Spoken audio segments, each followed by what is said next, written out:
Vamos a recibir ahora aquí en Tandil Despierta a Emilio Fernández de Granja Los Pibes, con quien vamos a estar conversando cuestiones que tienen que ver con la problemática de la fauna autóctona aquí en nuestra zona y cómo debemos actuar ante ella, ¿no?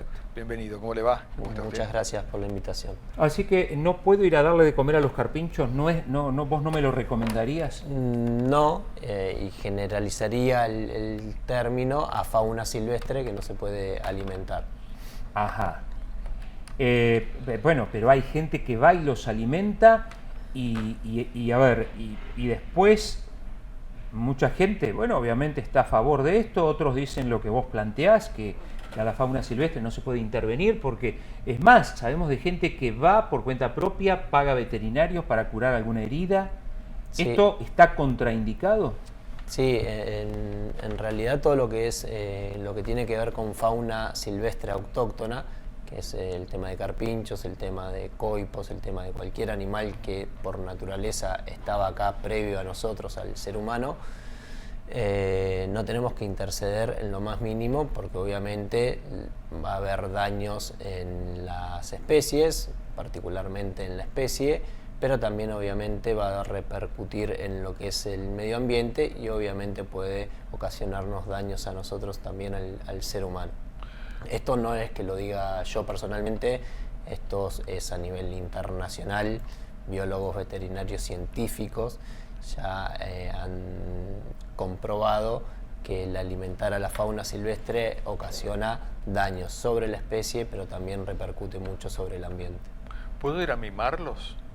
Que ese es otro tema que también los vemos, que hay gente que va a hacerles caricias, a tenerlos cerca, de alguna manera domesticarlos un poco. Claro. Sí, el tema de la interacción con la fauna, principalmente nosotros lo que hacemos hincapié son cuestiones de zoonosis, leptospirosis, rickettsiosis, que son enfermedades transmitidas por bacterias, que puede ser de una garrapata que tenga el animal, puede ser un puente del animal, que la garrapata caiga a nosotros.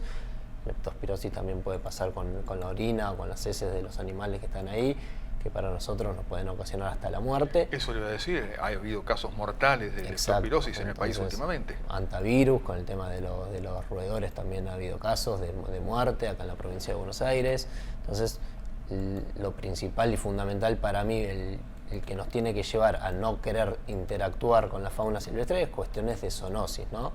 Pero más allá de eso, obviamente hay un accidente a la vista que puede llegar a ser una mordida, una lesión que nos pueda llegar a ocasionar. Recordemos, son animales silvestres que tienen, en el caso de los carpinchos, que son animales pesados, que tienen la dentición bastante, los incisivos, que son las paletas nuestras, los dientes de adelante muy grandes, que lo utilizan para roer, para comer ramas y romper juncos en los humedales, y eso nos pueden ocasionar lesiones muy grandes. Y también generamos con el tema de las caricias o de los mimos que nosotros decimos, una relación dependiente del animal con nosotros, que lo que ocasiona obviamente que el animal interactúe con nosotros, y si interactúa con el ser humano también hay posibles accidentes sobre la especie, con atropellamientos, con ataques de mascotas, que es muy común, a nosotros nos llaman muy seguido por ataques de perros sin correa, a carpinchos, a coipos, a aves, a lechuzas, mucho, a teros, a animales que hay acá por la zona, que los perros, la fauna doméstica, ataca cuando se acercan a ellos. Es un tema, ¿no? Bueno, cartelería hay, no sé qué más se puede hacer. La cartelería, obviamente que está. Nosotros hicimos un QR, que ya hicimos uno para las sierras, ahora hicimos este que es para el lago, bajo una plataforma que se llama Conocer para Cuidar. Son trabajos que nosotros hacemos para la parte de educación. La idea es que obviamente haya un acompañamiento con la cartelería. Siempre creo que lo he dicho varias veces, tenemos cartelería en todas las ciudades con lo que respecta al tránsito y todavía nos mandamos macanas, sí, cometemos infracciones. Imagínense que esto es bastante nuevo hay que acompañar a la cartelería. No creo que la gente que se acerca a los animales lo haga de mala fe, creo que lo hace desde un punto de desconocimiento. Creo que si quiere proteger a la fauna, las personas, tenemos herramientas para hacerlo, y a la flora. Ninguna de las herramientas incluye el tener contacto con ellos en ningún lado del mundo. Podemos realizar muchas actividades que van a favor del ambiente, como buenas prácticas agropecuarias. Podemos plantear el tema de residuos acá en Tandil, el tema del basural a cielo abierto, se puede hacer el tema de los desechos, se pueden hablar de las sierras, de la construcción, se puede empezar a hacer estudios de impacto ambiental. Se pueden hacer muchas cosas que van a favorecer tanto a los carpinchos como a los coipos, como a toda la fauna que hay más de 300 especies de animales acá en Tandil, favoreciéndola, que se siga manteniendo el ambiente, que nos da la calidad de vida que los tandilenses queremos mantener, pero ninguna de esas tiene que ver con el cuidado, con el mimo que nosotros le queremos dar a los animales. ¿Qué pasa con otra especie que, bueno, no es tan protagonista, por así decirlo, en cuanto a lo, como lo son los carpinchos, pero que están también por la zona del lago, los patos, por ejemplo, y que tienen un lugar ahí bastante particular donde muchísima gente va a alimentarlos y que están bastante sociabilizados? Sí, hay un tema bastante complejo con el lago obviamente es artificial, pero bueno, el flujo son naturales, que son los arroyos que se unifican ahí para la construcción que fue el lago hace mucho tiempo. Hay fauna autóctona y fauna exógena, fauna exótica. Exótica son los gansos, que eso fue gente que los agarró esos animales, los tendría en una casa, en una granja, en lo que fuese, y los depositó en el lago. Eso obviamente repercute tanto como a la fauna silvestre, porque va a competir por alimento y por espacio, pero también obviamente ocasiona un daño en lo que puede llegar a ser con la relación con las personas por cuestiones de zoonosis. Lo ideal sería que los gansos no estén ahí, lo ideal. Nos pasa con los gansos acá en el lago, nos pasa con los jabalí en la provincia de Buenos Aires y en la Argentina, o con distintas especies exógenas, exóticas, que son puestas por personas en determinado lugar. Así que el ganso no es autóctono. No, es un animal de granja. Digo yo, habiendo tantos, ¿no? Sí, en el último tiempo es impresionante cómo se han multiplicado, ¿no? Sí, es más, hay políticas en distintos lugares del mundo. Cuando hay una especie así, está pasando ahora con la cata común, que es la cotorra de acá en España, que hoy es considerada en España plaga, porque se reproduce y es invasora. Políticamente se genera recursos para la caza o para la quita de esos el exterminio de esas especies en esos lugares naturales. Bueno, acá no sé si lo seguirá haciendo, pero también la cotorra en su momento fue plaga en su momento. La cotorra, no sé ahora. También había planes de lucha contra la cotorra. Claro. Sí, están. Y siguen estando. Lo mismo que el jabalí, otro animal que también es una plaga hoy en día. ¿Qué pensás cuando, digamos, hay gente, que se autodenomina proteccionista de animales y, trata estas cuestiones, no sé, hay un carpincho herido y entienden que si no se los atiende se incurre uno en maltrato animal? ¿Cómo? Porque además hay cierto fundamentalismo, no en todos los que lo hacen, pero en algunas personas hay cierto fundamentalismo. ¿Cómo manejar estas cuestiones? No, yo creo que obviamente que el fanatismo o el romanticismo de la fauna ha llevado a que sucedan estos casos. Nos pasa muy seguido desde el centro de rescate, no acá, sino a nivel Latinoamérica. Esto obviamente que a través del conocimiento se rompe estas cosas que surgen. El tema del maltrato, obviamente nosotros lo hablamos porque a la especie le termina afectando. Vamos a dar el ejemplo del carpincho, pero nos pasa con zorros. Ajá. Te diría más que con carpinchos acá en Tandil. Las dietas que los animales comen naturalmente, no sé, el carpincho se le dice capibara del guaraní, es comedor de pasto. O sea, imagínense mirá, de cuándo no sabía viene eso. que el animal se alimenta de pasto, pero no de un pasto solo, de una variedad de pastos que nosotros no se lo vamos a proporcionar. El alimento que nosotros le podemos dar, una fruta, una verdura, eso va a ser contraproducente contra su organismo, tanto con intestinos, hígado, todo lo que tiene que ver con lo digestivo, pero también obviamente con lo comportamental que le afecta a la manada en sí. Eso por un lado, y el tema de cuando aparecen los animales lastimados en lugares silvestres, no podemos nosotros como centro de rescate, y los veterinarios obviamente que tampoco, interceder.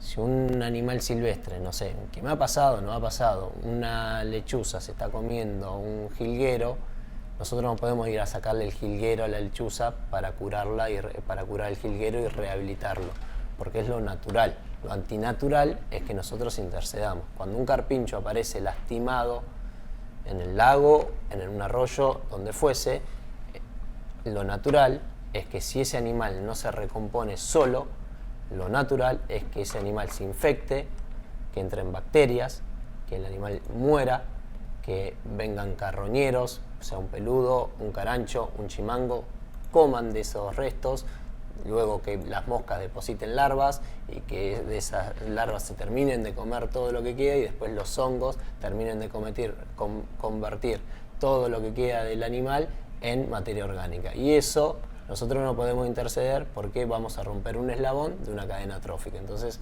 esas cosas hay que tenerlas en claro. Primero, que ya les digo, vamos a modificar la conducta del animal y con eso vamos también a cambiar la conducta de la manada. Entonces es fundamental no acercarse, no tocarlos y obviamente si tienen lesiones dejarlos, que es lo natural va a ser que si el animal no mejora, que se muera y que sea alimento de otros animales.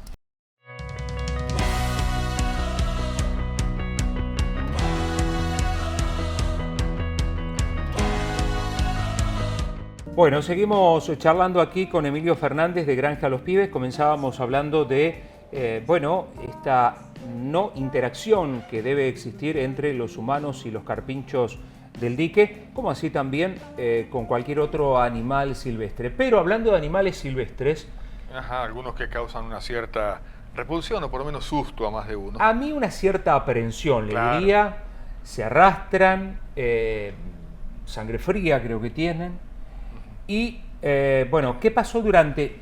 Ustedes hacen una evaluación de la temporada, del verano, de animales que han aparecido. Por suerte no ha habido mordeduras de víboras. No hubo registro de mordidas a seres humanos, a personas, acá en la ciudad de Tandil. Eso está buenísimo, no tener registros. Hay una serpiente que es venenosa de importancia médica acá en la ciudad, que es la yarará, Bothrops alternatus, que hay bastante, está estable la población y que tomando los recaudos necesarios para ir a caminar a las sierras o hacer nuestras actividades, o si tenemos las casas cerca o en las sierras, tenemos que tomar unos recaudos y podemos convivir, coexistir con esas especies.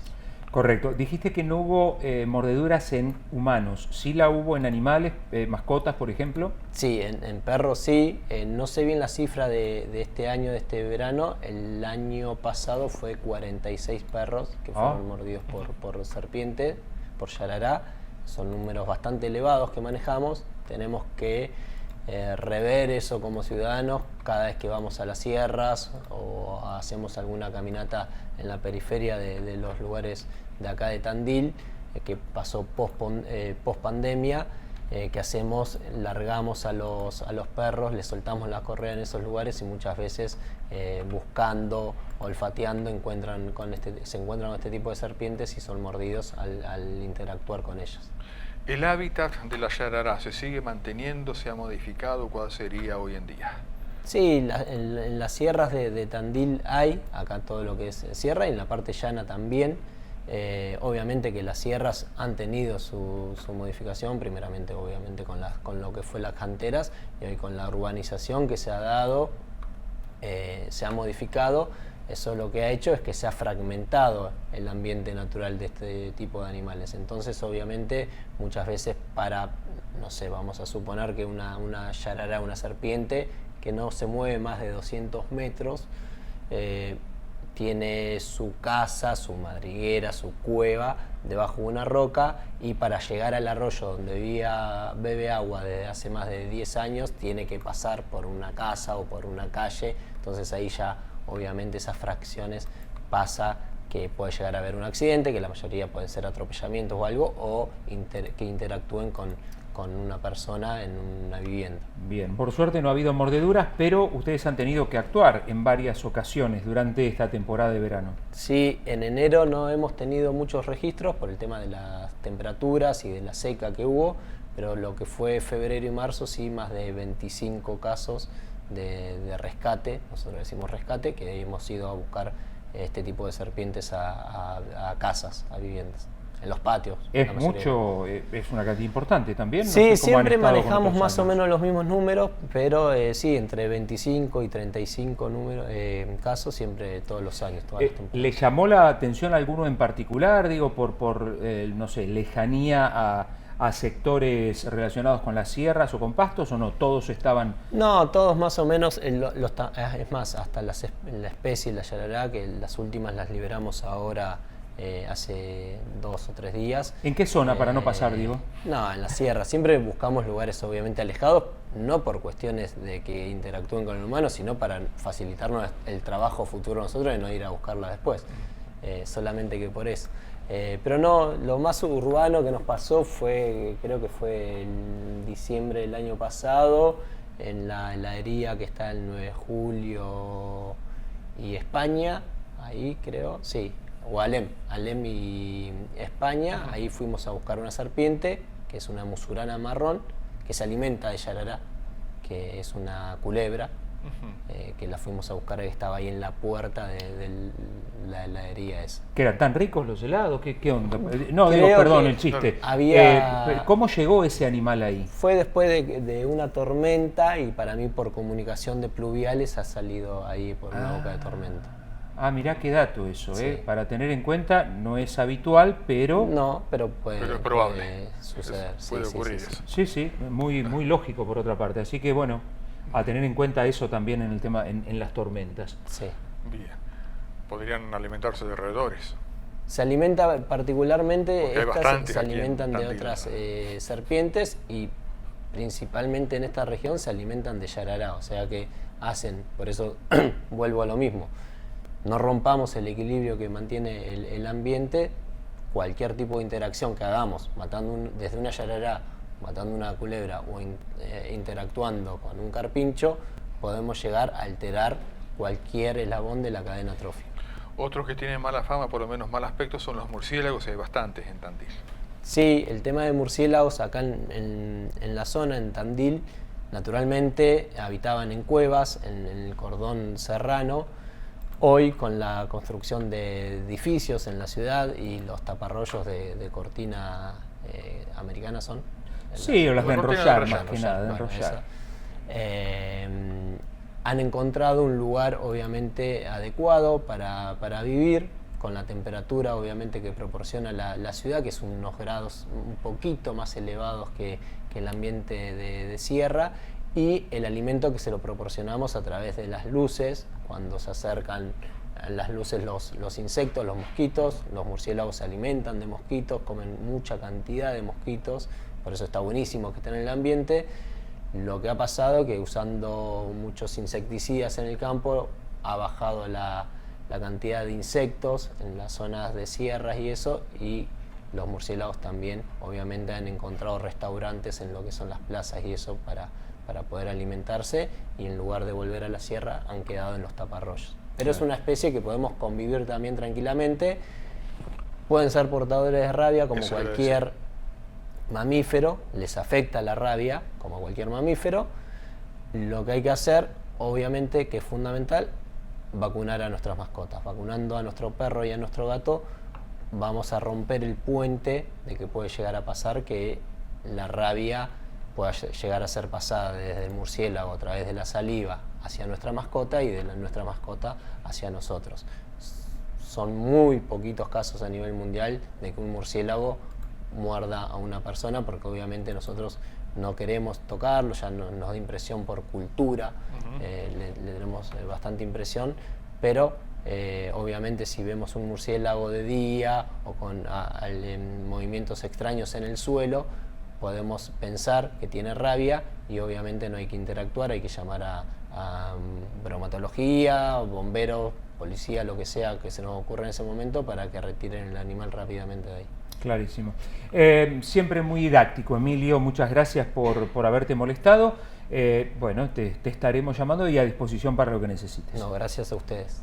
Muchas gracias, muy amable. Emilio Fernández charlando con nosotros. Bueno, comenzamos hablando de la fauna del lago, obviamente los carpinchos, que no hay que alimentarlos y no hay que interactuar con ellos, nos contaba.